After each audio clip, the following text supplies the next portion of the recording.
Uttarakhand express में आपका स्वागत है। आपके साथ में हूं नलिनी पांडे। मुख्यमंत्री पुष्कर सिंह धामी ने आज शहीद स्थल रामपुर तिराहा मुजफ्फरनगर में उत्तराखंड राज्य आंदोलनकारी शहीदों की याद में आयोजित कार्यक्रम में शिरकत की है और शहीदों को नमन किया।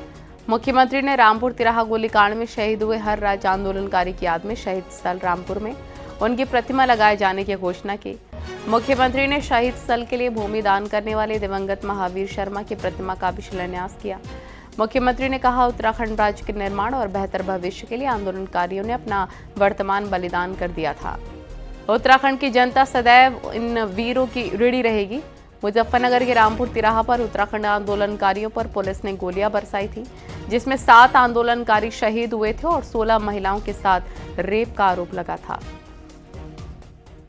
ये वो स्थान है रामपुर तिराहा जहां पर राज्य प्राप्ति के लिए उत्तराखंड आंदोलनकारियों पर दंडात्मक कार्रवाई की गई थी। उन पर लाठियां चलाई गई, गोलियां चलाई गई, मां बहनों के साथ बदसलूकी की गई। मैं उन सभी को अपने श्रद्धा सुमन अर्पित करता हूं और यहाँ पर आकर हर बार हम एक संकल्प लेते हैं, एक प्रतिज्ञा लेते हैं कि उत्तराखंड के हमारे आंदोलनकारी, उत्तराखंड के राज्य प्राप्ति के लिए जिन्होंने अपना बलिदान दिया, उन सभी के सपनों के अनुरूप उत्तराखंड राज्य का निर्माण करेंगे। उस दिशा में हम आगे बढ़ेंगे और एक खुशहाल उत्तराखंड बनाएंगे। और इससे पहले सीएम पुष्कर सिंह धामी देहरादून में कचहरी के शहीद स्थल पर जाकर रामपुर तिराहा कांड में शहीद राज्य आंदोलनकारियों को भावपूर्ण श्रद्धांजलि देते नजर आए और शहीदों के चित्र पर माल्यार्पण भी किया। और इस दौरान सीएम ने कहा कि सरकार शहीदों के सपनों के अनुसार राज्य के लिए कार्य कर रही है।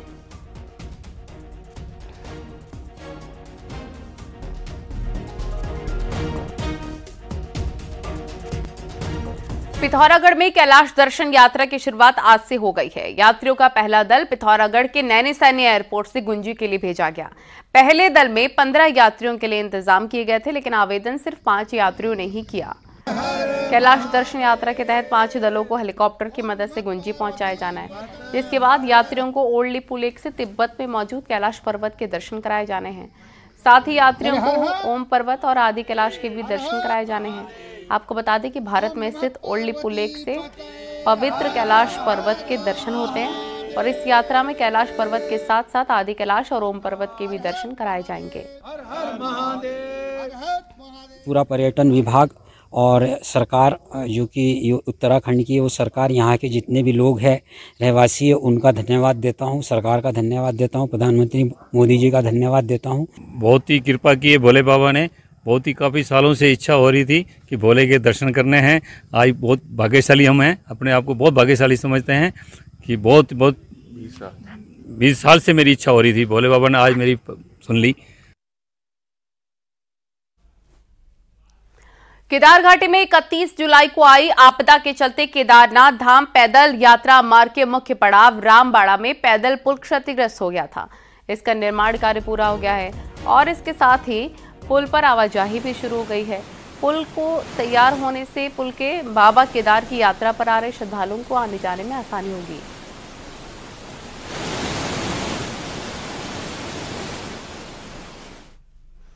चमोली के थराली के कोलपुड़ी गांव के रहने वाले सेना के जवान नारायण सिंह का पार्थिव शरीर 56 साल बाद उनके गांव पहुंचने वाला है। कल पूरे सैन्य सम्मान के साथ उनका अंतिम संस्कार किया जाएगा।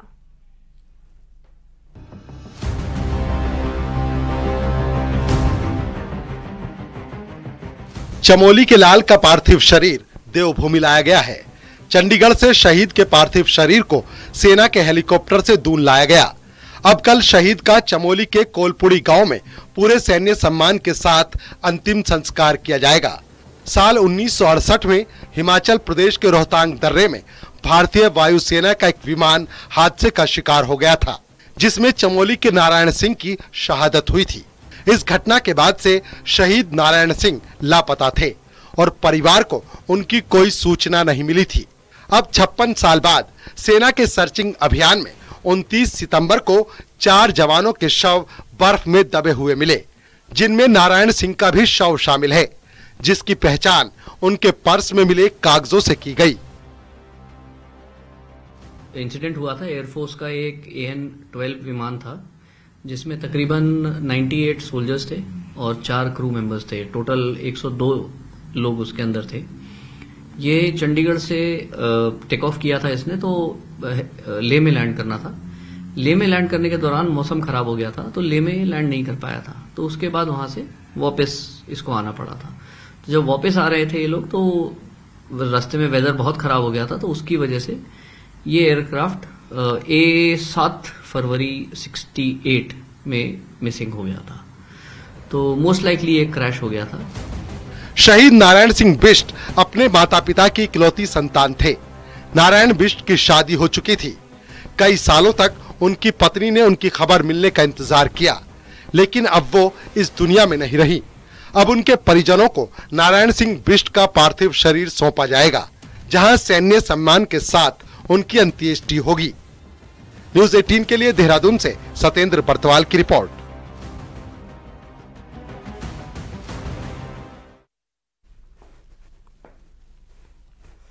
उत्तराखंड में सख्त भू कानून की मांग के बीच कांग्रेस ने भी हल्ला बोल कर दिया है। कांग्रेस के प्रदेश अध्यक्ष करण माहरा ने प्रदेश में जमीनों की रजिस्ट्री पर तुरंत रोक लगाने की मांग की। करण माहरा ने सीएम पुष्कर सिंह धामी को लेटर लिखा है।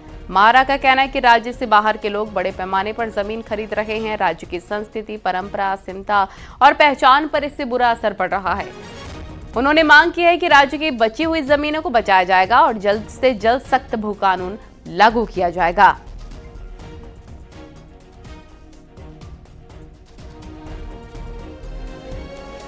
तो उत्तराखंड में इन दिनों भू कानून का मुद्दा गरमाया हुआ है। बात उत्तराखंड की पहचान और संस्कृति बचाने तक आ पहुंची है। पूर्व मंत्री हरक सिंह के मुताबिक सरकार मौजूदा कानून से एक शब्द हटा दे तो उत्तराखंड बच जाएगा। वहीं पूर्व सीएम त्रिवेंद्र सिंह रावत को लगता है कि एक और पहाड़ी राज्य की डिमांड उठ सकती है। देखिए रिपोर्ट।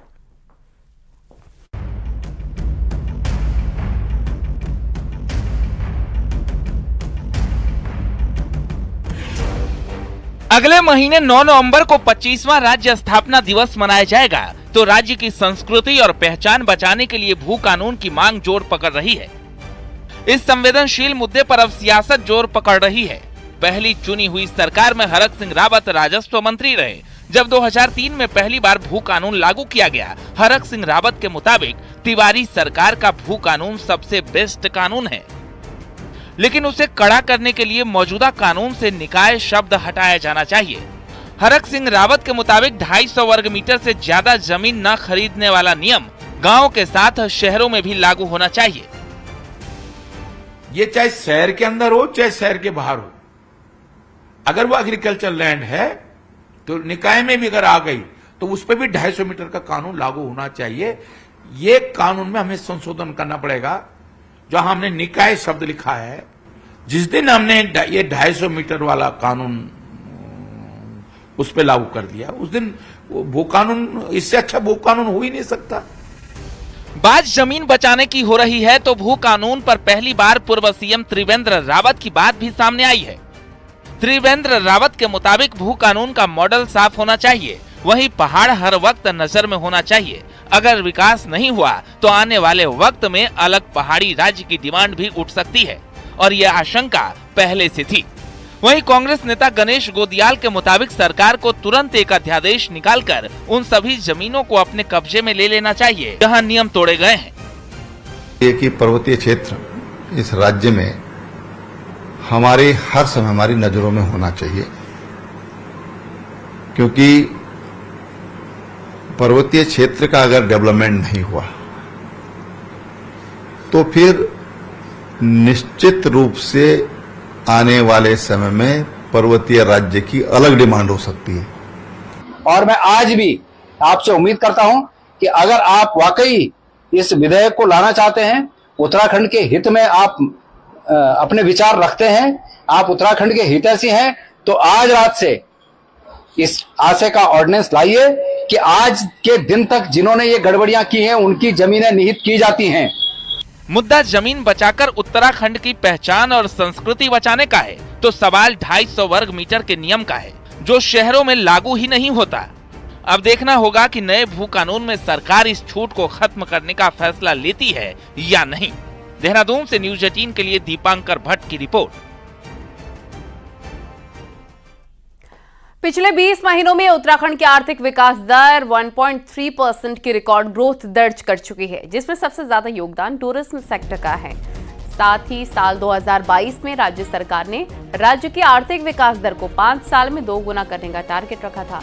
इसके लिए सरकार ने मैकंजी ग्लोबल नाम की एक कंसल्टेंट कंपनी को भी हायर किया। साथ ही 27 नई पॉलिसीज भी सरकार लेकर आई है। करीब 20 महीने बाद जो आंकड़े आए हैं वो चौंकाने वाले थे। 20 महीनों में राज्य की आर्थिक विकास दर 1.3% बढ़ गई है। इसका असर दूसरे सेक्टर्स में भी देखने को मिल रहा है। राज्य की पर कैपिटा इनकम बढ़ गई है तो बेरोजगारी की दर भी कम हो गई है।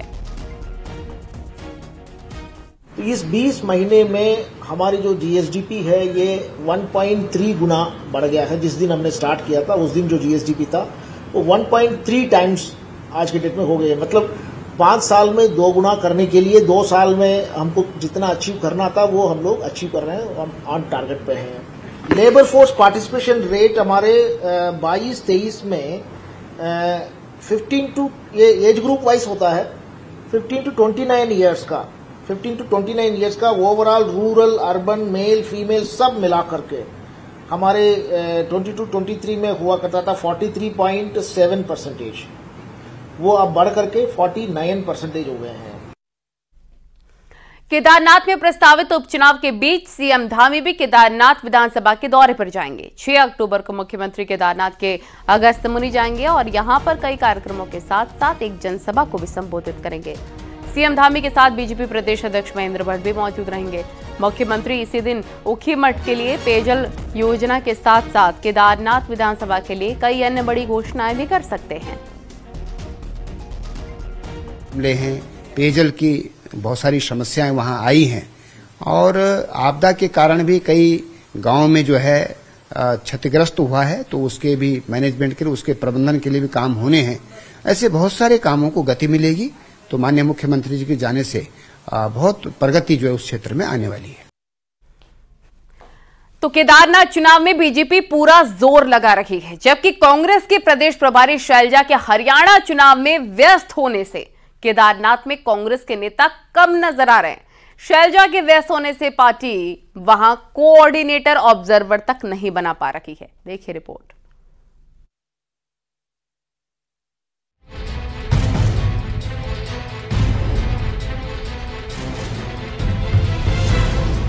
केदारनाथ उपचुनाव बीजेपी के लिए जीने मरने का सवाल है और बीजेपी किसी भी सूरत में केदारनाथ सीट गंवाना नहीं चाहती। इसलिए सरकार हो या संगठन, दोनों ने पूरी ताकत झोंक दी है। लेकिन कांग्रेस इस मामले में पिछड़ती दिखाई दे रही है। कांग्रेस की प्रभारी शैलजा हरियाणा चुनाव में व्यस्त है और प्रभारी के व्यस्त होने की वजह से केदारनाथ में कांग्रेस का ऑपरेशन सुस्त दिख रहा है। पार्टी अब तक वहां कोऑर्डिनेटर और ऑब्जर्वर भी नहीं बना पाई है। ऐसे में बद्रीनाथ के बाद कांग्रेस कैसे केदारनाथ में बीजेपी को मात देगी? तो चूंकि हरियाणा में चुनाव है तो उनका हरियाणा में रहना भी आवश्यक है, पर ऐसा नहीं कि हरियाणा के चुनाव के में उनकी जो है वहां वो बिजी हैं तो उस वजह से केदारनाथ में कोई उसका असर पड़ रहा है, ऐसा नहीं है। उन्होंने हमारे पार्टी अध्यक्ष जी को जो आवश्यक दिशा निर्देश हैं वो दिए हुए हैं और हमारे पार्टी के अध्यक्ष उन आवश्यक दिशा निर्देशों के अनुपालन में जो केदारनाथ में होना चाहिए वो कर रहे हैं। केदार बचाओ यात्रा के बाद से केदारनाथ में कांग्रेस एक्टिव नहीं दिख रही, तो दावेदारों में से उम्मीदवार कौन होगा, इस पर भी पार्टी के अंदर एक राय नहीं है। हालांकि रुद्रप्रयाग के पूर्व विधायक और यात्रा में पैदल चलने वाले हरक सिंह रावत के मुताबिक कांग्रेस के वर्कर बिना शोर शराबे के काम कर रहे हैं। जो हम केदारनाथ यात्रा निकाली थी उसमें मैक्सिमम हिस्सा तो जो है तिलवाड़ा के बाद मैक्सिमम हिस्सा तो हमारी यात्रा जो है सबसे अधिक लंबे समय तक यात्रा उसी क्षेत्र में रही है और मैं भी खुद गया था, सभी हमारे कार्यकर्ता लगे और जो हमारे लोकल वहां के जिलाध्यक्ष हैं, वहां के जो हमारे कार्यकर्ता हैं, ब्लॉक अध्यक्ष हैं, वो लगातार बिना शोर शराबा के वहां हमारे कार्यकर्ता काम कर रहे हैं। हरियाणा चुनाव की वजह से कांग्रेस की प्रदेश प्रभारी केदारनाथ उपचुनाव पर ध्यान नहीं दे पा रही। नतीजा ये है कि काम अटके हुए हैं। ऐसे में इंतजार है 8 अक्टूबर को हरियाणा चुनाव के नतीजों का और उसी के बाद केदारनाथ उपचुनाव के लिए कांग्रेस का काम आगे बढ़ पाएगा। दीपांकर भट्ट, न्यूज 18, देहरादून।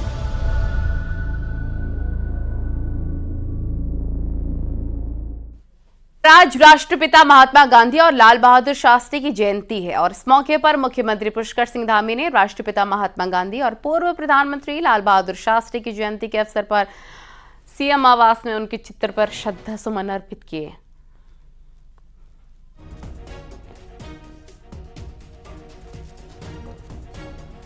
महात्मा गांधी की जयंती पर केंद्रीय मंत्री किरण रिजिजू देहरादून में रहे। इस दौरान गांधी पार्क पहुंचकर गांधी की प्रतिमा पर माल्यार्पण किया, बापू को नमन किया। रिजिजू ने इस दौरान गांधी पार्क में झाड़ू लगाकर स्वच्छता का संदेश भी दिया। उन्होंने कहा कि उत्तराखंड एक पहाड़ी राज्य है और मैं खुद भी पहाड़ी हूं, इसलिए उत्तराखंड से मेरा विशेष लगाव है। साथ ही उन्होंने कहा कि स्वच्छता के मामले में उत्तराखंड का भी अच्छा रिकॉर्ड रहा है। इस दौरान बीजेपी प्रदेश अध्यक्ष महेंद्र भट्ट, मंत्री प्रेमचंद अग्रवाल, धन सिंह रावत साथ में मौजूद रहे। अभियान पूरा देश भर में आंदोलन के रूप में पकड़ चुके हैं। मैं तो उत्तराखंड में देखा हूं कि गांव-गांव पहाड़ों में भी स्वच्छता का सबको महसूस हो रहा है कि बहुत जरूरी है और उत्तराखंड तो मेरे लिए बहुत दिल से करीब है। मैं भी पहाड़ी हूं। पूरे देश में 2 अक्टूबर को स्वच्छ भारत अभियान के तहत इसे मनाया जाता है। के तहत हल्द्वानी में केंद्रीय सड़क एवं परिवहन राज्य मंत्री अजय टम्टा ने स्वच्छता से जुड़े हुए कई लोगों का सम्मान किया। इस दौरान टम्टा ने स्वच्छ भारत अभियान को पीएम मोदी के द्वारा चलाए गए स्वच्छ भारत अभियान को ऐतिहासिक करार दिया। एक घर के अंदर शौचालय हो, इस संकल्पना को, इस परिकल्पना को भारत की आजादी के बाद प्रधानमंत्री जी के द्वारा हर गरीब व्यक्ति तक स्वच्छता का विषय पहुंचे, उस तक भी सुविधा पहुंचे, शौचालय पहुंचे, ऐसा देश के प्रधानमंत्री जी ने निर्णय लिया और आज हम सौभाग्यशाली हैं। और रुड़की के भगवानपुर में सीएम धामी ने शहीद राजा विजय सिंह को श्रद्धांजलि दी। कुंजा बहादुर गांव में 200वें बलिदान दिवस पर शहीद राजा विजय सिंह की प्रतिमा पर माल्यार्पण कर शहीदों को नमन किया गया। मुख्यमंत्री ने कहा, इस गांव से भारत को स्वतंत्र कराने की मशाल जली थी। इस दौरान सीएम पुष्कर सिंह धामी ने कहा कि गांव के सर्वांगीण विकास के लिए सरकार कटिबद्ध है।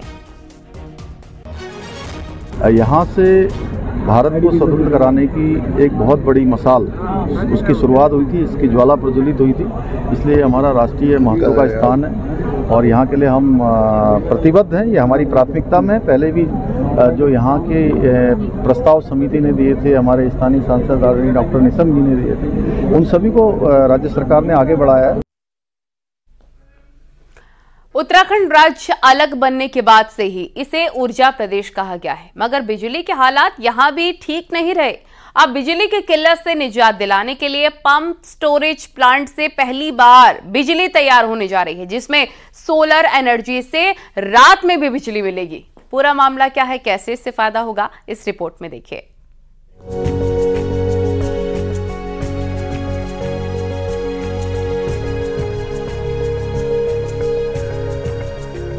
उत्तराखंड में इन दिनों हाइड्रो प्रोजेक्ट के साथ ही सोलर प्लांटों से भी बिजली उत्पादन होता है, लेकिन दिन ढलते ही सोलर प्लांटों में बिजली बनना बंद हो जाता है, जिससे बिजली की कमी तो होती ही है और ग्रिड पर भी इसका बड़ा असर पड़ने लगता है। अचानक ग्रिड डाउन होने से कई इलाकों में बिजली सप्लाई तक बंद हो जाती है और महंगी बिजली तक खरीदनी पड़ती है। अब इस समस्या से निपटने के लिए UJVNL राज्य में पंपिंग स्टोरेज प्लांट लगाने जा रहा है। इस प्लांट में दिन में सोलर एनर्जी से पानी को स्टोर किया जाएगा और रात के समय इसी पानी से बिजली बनाई जाएगी, जिससे बिजली तो मिलेगी, साथ ही कई इलाकों में पानी की समस्या का भी समाधान होगा। फिलहाल प्रदेश के 5 हाइड्रो प्रोजेक्ट पर पंप स्टोरेज प्लांट लगेंगे। इन प्लांट से प्रदेश को 2650 मेगावाट बिजली मिलेगी। लखवाड़, व्यासी, इछारी, कालागढ़ और मनेरी भाली, इन परियोजनाओं पर पंप स्टोरेज प्लांट तैयार होंगे। सभी के लिए DPR पर काम अभी चल रहा है। 2028 तक सभी परियोजनाओं के शुरू होने की उम्मीद है। दिन में सोलर एनर्जी से पंप करके ऊपर के रिजर्वायर में पानी पहुंचाया जाएगा और शाम को जब आवश्यकता होगी पीकिंग के समय, तब ऊपर के रिजर्वायर से नीचे के रिजर्वायर में पानी प्रभावित करते हुए टरबाइन को चलाया जाएगा और विद्युत ऊर्जा प्राप्त की जाएगी। तो पंप्ड स्टोरेज प्लांट्स जो है हमारे, वो हमारे सोलर और विंड एनर्जी जो कि हमारी वेरिएबल होती है उसके साथ मिल करके ग्रिड स्टेबलाइज करने में बहुत महत्वपूर्ण योगदान देंगे। पंप स्टोरेज प्लांट योजना से बिजली की समस्या दूर होगी और सोलर पावर से दिन के साथ साथ रात में भी बिजली मिलेगी और कई इलाकों की पानी की समस्या भी दूर होगी। देहरादून से न्यूज 18 के लिए सत्येंद्र बर्तवाल की रिपोर्ट।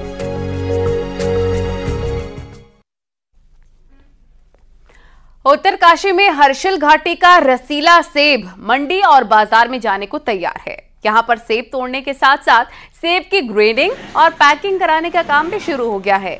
हर्षिल घाटी के 8 गांवों में रॉयल डिलीशियस, गोल्डन डिलीशियस और गाला समेत 20 से ज्यादा सेब की वैरायटीज हैं। पिछले साल की तुलना में अच्छे उत्पादन से सेब किसानों के चेहरे काफी खिले हुए हैं। किसान अच्छे उत्पाद से अच्छे मुनाफे की उम्मीद कर रहे हैं।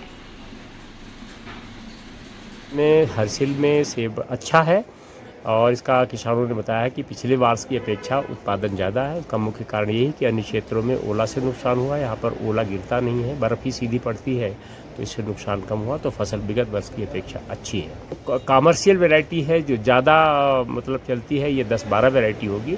बाकी 1-1, 2-2 सिंगल पॉलिनाइजर के रूप में पुरानी वैरायटीज कुछ हैं। उत्तराखंड में उद्यान विभाग भले ही एप्पल मिशन की तारीफ करता ना थकता हो, लेकिन जो सेब की खेती है, वो जो किसान है सेब की खेती करने वाले, सब्सिडी के लिए रो रहे हैं। किसानों ने अपना 20% पैसा तो खेती में लगाया है, लेकिन 80% जो उद्यान विभाग की तरफ से मिलना था वो नहीं मिला। बुधवार को पर्वतीय कृषक बागवान उद्यमी संगठन की देहरादून में मीटिंग हुई। इसमें तय हुआ कि इस मांग को जोर शोर से उठाया जाएगा, क्योंकि सेब का किसान परेशान है। ऐसे करीब 500 किसान हैं। संयोजक दीपक करगेती ने कहा कि किसानों के हित के लिए संगठन सभी 13 जिलों में प्रोग्राम आयोजित करेगा, ताकि किसानों को सभी योजनाओं की सही जानकारी मिल सके। एप्पल मिशन जैसी महत्वाकांक्षी योजना में, जो कि ड्रीम प्रोजेक्ट है माननीय प्रधानमंत्री जी का भी, मुख्यमंत्री जी का भी, उसमें काम किया। उनकी जो भुगतान है 80% का अनुदान जो उन्होंने कर्ज लेके चुकाया विभागों को, फर्म वालों को, उनको आज तक विभाग द्वारा नहीं किया गया है। मैंने 1000 प्लांट लगाए थे सेब के, और जिसका हमें अभी तक भुगतान नहीं हुआ। ये 2020 में लगाए थे, तो हमें बहुत जोखिम उठाना पड़ रहा है। अभी तक हमारा कोई पेमेंट नहीं। श्राद्ध पक्ष में पितरों को विदाई के साथ देश में अब रामलीलाओं का दौर शुरू हो चुका है। इसमें ज्यादातर रामलीला रात के समय होती है, लेकिन कुमाऊं के एंट्री गेट हल्द्वानी की रामलीला इन सब से अलग है और बहुत खास। आखिर क्या है इस रामलीला की खासियत, देखिए।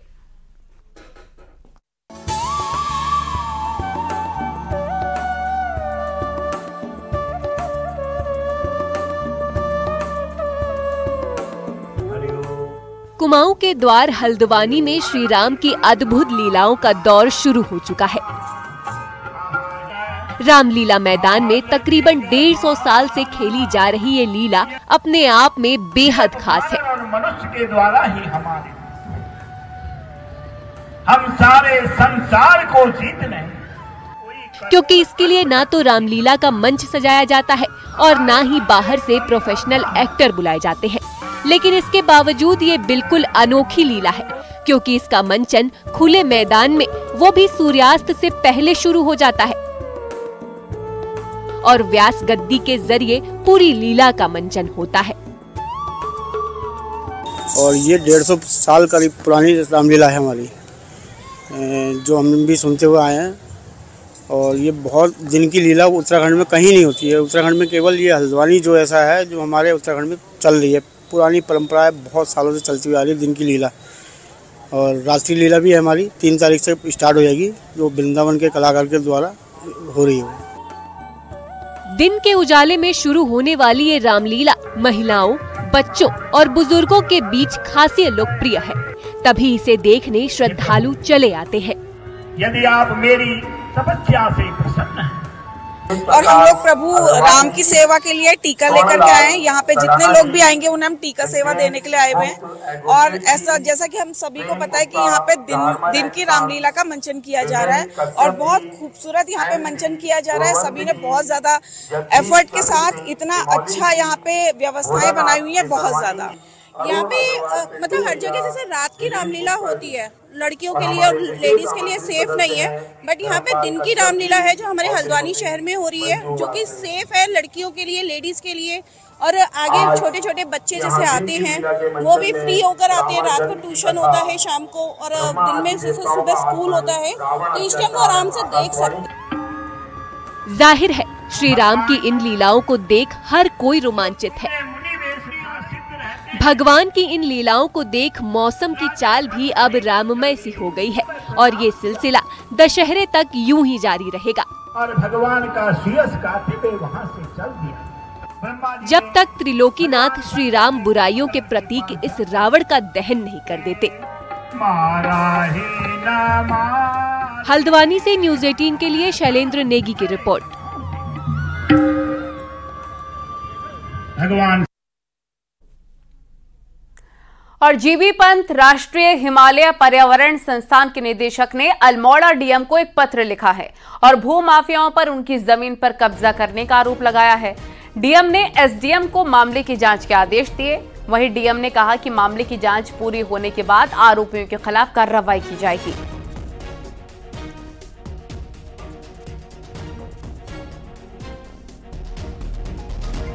जांच के बाद होगी कार्रवाई। डीएम की तरफ से कहा गया भूमाफियाओं पर जमीन कब्जे का मामला।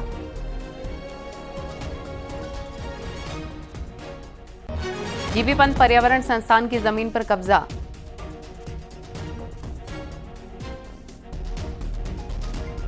संस्थान के निदेशक ने डीएम को लेटर लिखा।